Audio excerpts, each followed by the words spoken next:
If I had one good tip for anyone before they start a project, is choose your team wisely.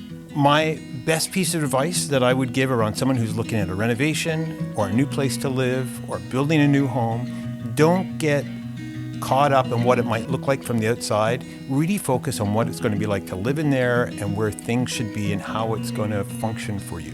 It's important to start with a dream and to not lose sight of it, and then find somebody who is wanting to work with you and the resources that you have. You want to make sure you're going to hire a contractor who has your interests in mind and is a good team player. Don't worry about what the market's doing, where interest rates are doing, or when it's the right time. Really do it when it's the right time for you, and the rest will work out itself. Real estate is a long-term investment strategy. Choose your team wisely, ask them tons of questions. Get your builder involved early on in the process.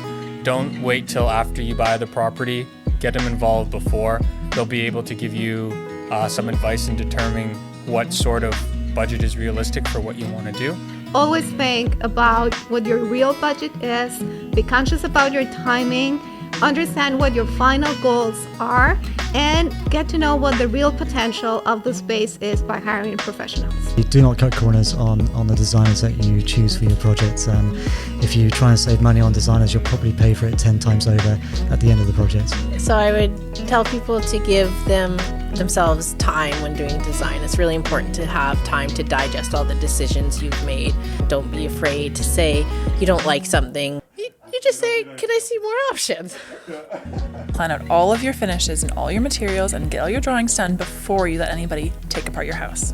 Probably the most important thing is to try to get a reality on what the total scope of work is going to include if you're doing a major renovation. Work with the professionals. Get people that are steeped in their craft and have the experience and the background and know what they're doing. Make sure you find the right team to make sure it's a good fit for everybody.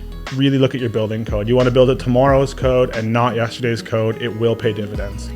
During the construction process, whenever you have a question or concern, immediately address it with your builder. So make sure you hire a professional, make sure you feel comfortable with the process, and most importantly, don't be afraid to ask questions. There's going to be some tense moments and there's going to be disagreements. And perhaps one of the biggest challenges is just to work through those disagreements. And if it's getting close to lunchtime, it's a good time to stop and have lunch and talk about other things as opposed to the reno or the rebuild.